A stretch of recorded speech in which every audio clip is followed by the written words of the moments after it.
Hey there, everyone. Today, we're talking about something that happens to all of us, but it really doesn't often get the spotlight that it deserves.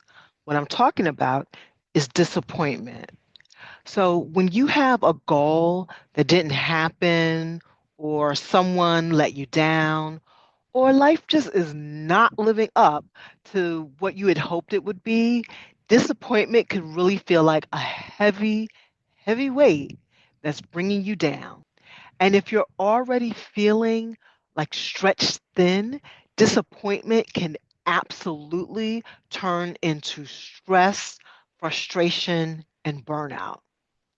So before we start, my name is Cassandra from Master Your Stress.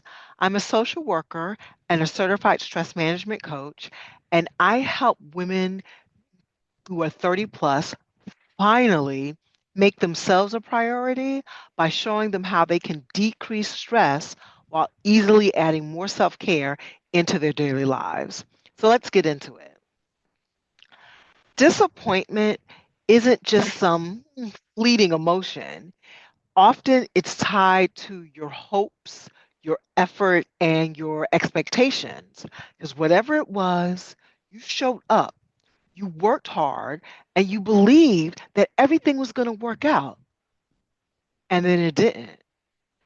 And when that happens, those feelings of being let down and disappointment doesn't just affect your mood, it can shake up your confidence and it stirs up that nagging self doubt and negative self talk, and it drains off your energy. So, for women like us who are already doing so much, you're managing homes, family, work, maybe even caregiving, disappointment can feel like you've just been punched in the gut. So let's say you applied for a job that you really wanted, felt that you were a perfect match for, and you didn't get it. Or maybe you planned for a self care weekend. This was finally going to be your weekend for self care, and everything got canceled at the last minute. Or maybe you confided something that was really bothering you to someone, and they just poo pooed it and dismissed your feelings. These aren't minor things. These are things that can leave emotional scars. And when we don't give ourselves time to feel the feelings and heal, that kind of emotion can stay trapped inside of your body, mind, and your spirit. And it stays trapped as stress. So, no, you're not just being too sensitive. Disappointment is a valid feeling and it's totally stressful. It completely can stress you out.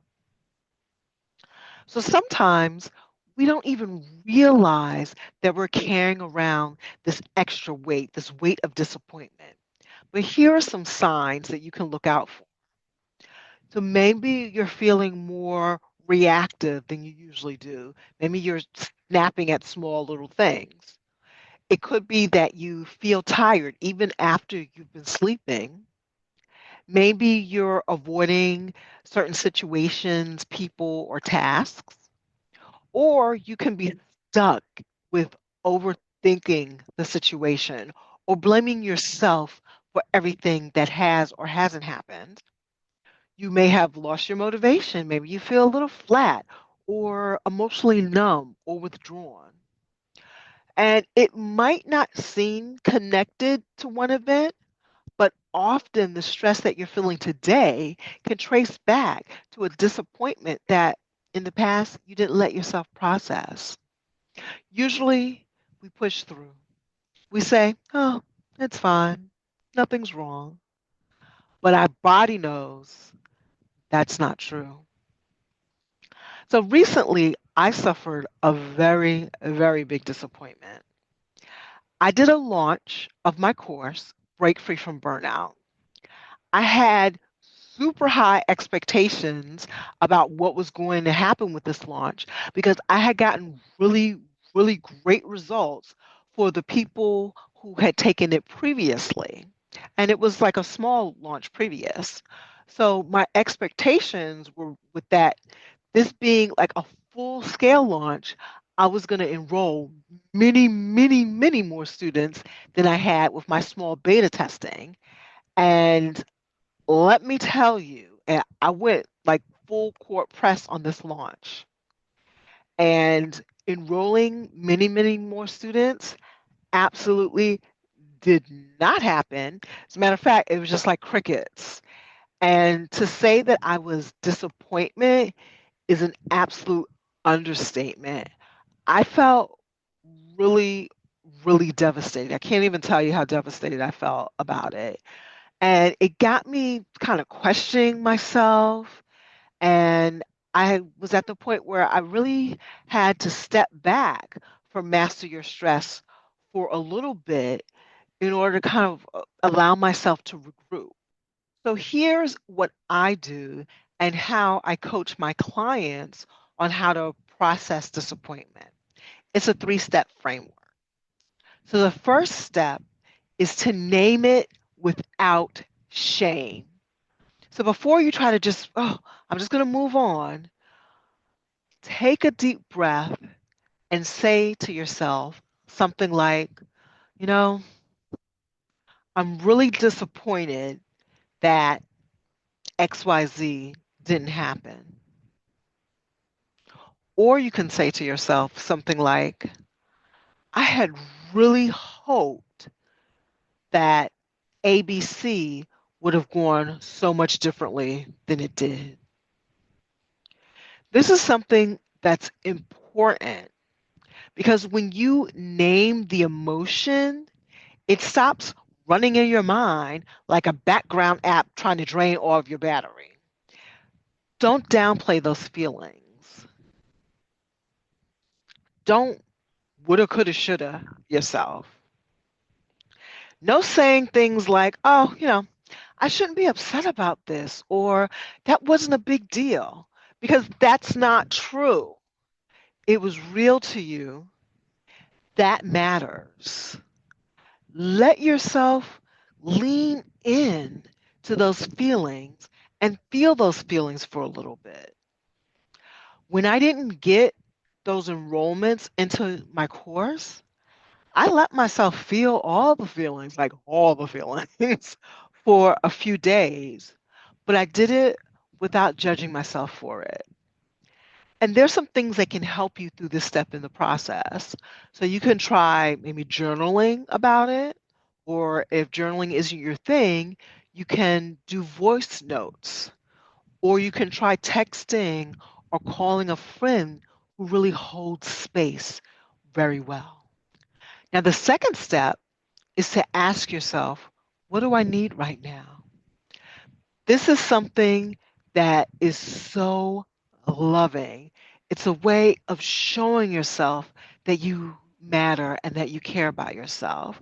So don't ask yourself, well, what should I do? What should I be doing? No, no. Instead, ask yourself, what is it that I need right now in this moment? Disappointment is such a strong emotion, and it often leaves us completely depleted and drained of our energy. So ask yourself things like, do I need rest? Do I need to just cry it out and release that stress, release that tension, release it from my body and from my mind? Do I need comfort? Maybe wrapping myself in a cozy blanket, enjoying a cup of tea, having a call with someone?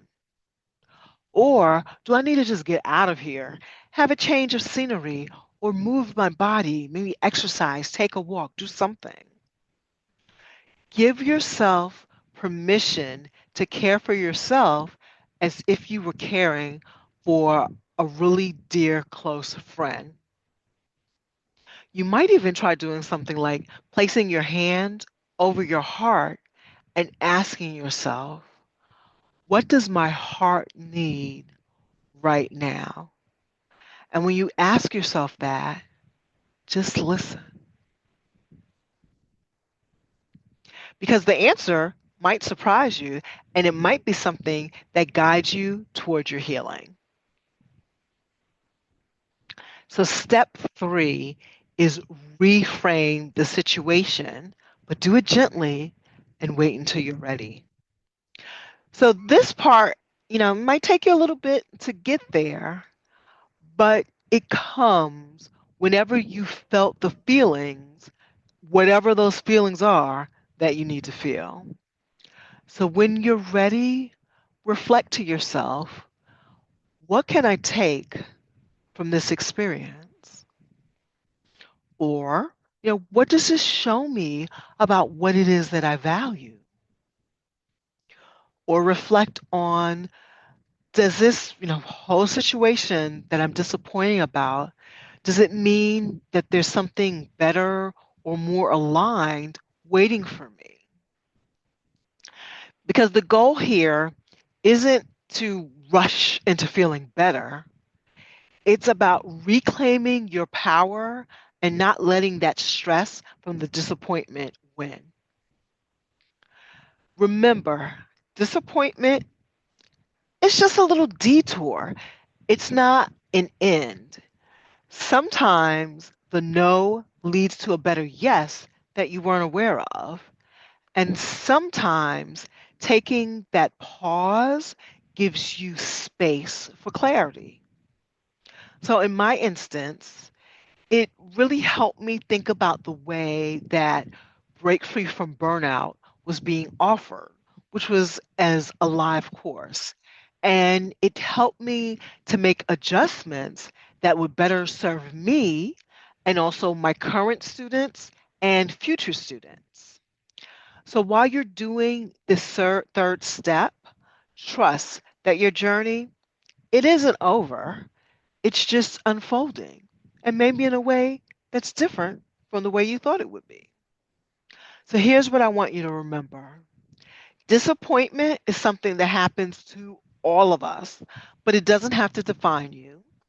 And that stress that comes from having expectations that aren't met is absolutely real, but you can release that stress from your body and from your mind. And you don't have to hold on to all of this alone.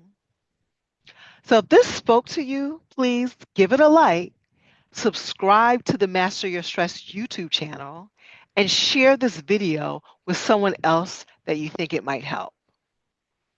Because you deserve to feel whole, clear, and at peace. And it starts by honoring how you feel, especially when life lets you down. So you've got this. I'm rooting for you, and I'll catch you next time. Bye.